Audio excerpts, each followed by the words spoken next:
Sir कि 2024 के लिए नौजवानों के लिए बेस्ट मोटिवेशन क्या हो सकती है, क्योंकि 2023 तो मुश्किलात का साल करार दिया जा रहा है, परेशानियों का साल करार दिया जा रहा है, महंगाई का साल करार दिया जा रहा है, बेरोजगारी का साल करार दिया जा रहा है। 2024 नौजवानों को किस तरह से अपने आप को बेहतर करना होगा? देखिए, मैं तो उनसे ये अर्ज करना चाहता हूं कि जो हर तरफ एक मायूसी की फिजा है, इसको जरा क्रिटिकली एनालिसिस करें।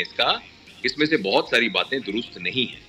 मुझे तो कभी कभी ये लगता है कि ये जो सोशल मीडिया का एक बहुत ही गैर जरूरी और एक्सेसिव इसके जरिए से इंफॉर्मेशन दी जा रही है, उसकी वजह से एक मायूसी क्रिएट की जाती है। पाकिस्तान के अंदर चैलेंजेस हैं, वो सीरियस चैलेंजेस हैं, इसमें कोई शक नहीं है। लेकिन हमें सबको याद रखना चाहिए और खास तौर पे नौजवानों को याद करना चाहिए कि पाकिस्तान वसाइल से मालामाल मुल्क है।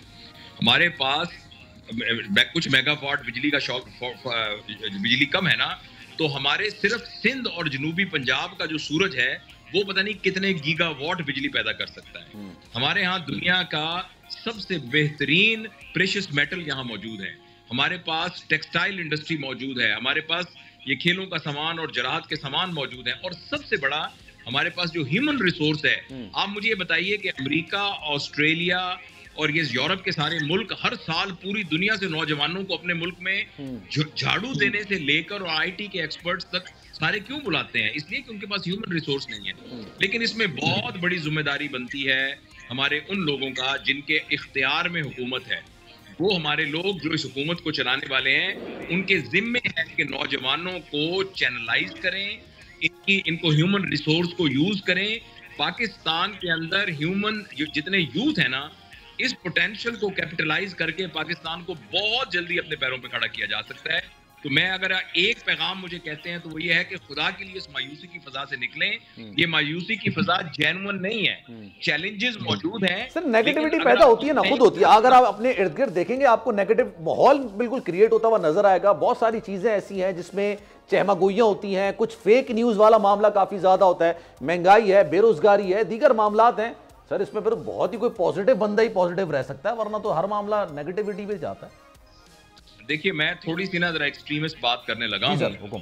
वो ये है कि अल्लाह ताला ने हम सबको मुसलमान पैदा किया है, यानी हमारे जाहिर है और मज़ाहिब के हमारे बहन भाई भी सुन रहे होंगे। लेकिन जो एक मुसलमान नौजवान की जिंदगी है ना, वो उसकी जिंदगी ही मुजाहिद की जिंदगी है। अगर कोई मुसलमान नौजवान ये समझता है ना कि मैं यहाँ याशी करने के लिए और यहाँ मैं सिर्फ एक ब्रांडेड लाइफ गुजारने के लिए आया हूँ, तो उसको अपने इस पैराडाइम को चेंज करना चाहिए। हम सारे फायर फाइटर्स हैं। अब फायर फाइटर अगर ये कहे भाई यहाँ तो आग लगी हुई है, मैं यहाँ क्यों खड़ा हूँ, तो भाईजान आपको तो तनख्वाही इस बात की दी जा रही है कि आपने फायर फाइटिंग करना है। तो इसलिए मैं और आप चैलेंजेस के लिए पैदा हुए हैं।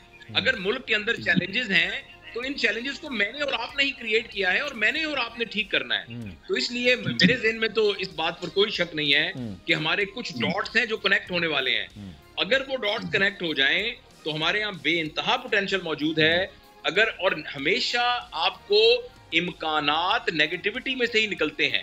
जब हम ये कहते हैं कि जैसे एक बड़ी मशहूर बात है कि दो कंपनियों ने, जूते बनाने वाली कंपनियों, एक जजीरे में अपने बंदे भेजे, तो एक कंपनी ने आकर ये ऐलान बताया कि वहां 30,000 लोग रहते हैं, किसी के पाँव में कोई जूता नहीं है, वहां तो जूते बिल्कुल नहीं बिकेंगे। और दूसरे ने कहा कि वहां 30,000 लोग हैं, किसी के पाँव में कोई जूता नहीं है, 10,000 जोड़े तो फौरन भिजवाइए। जब प्रॉब्लम होता है तो तभी उसी में से तो बेहतरी के इम्कान डेवलप होते हैं। पॉजिटिविटी बिल्कुल आपने सब्सक्राइब करें और बेल दबाएं ताकि कोई खबर रह न जाए।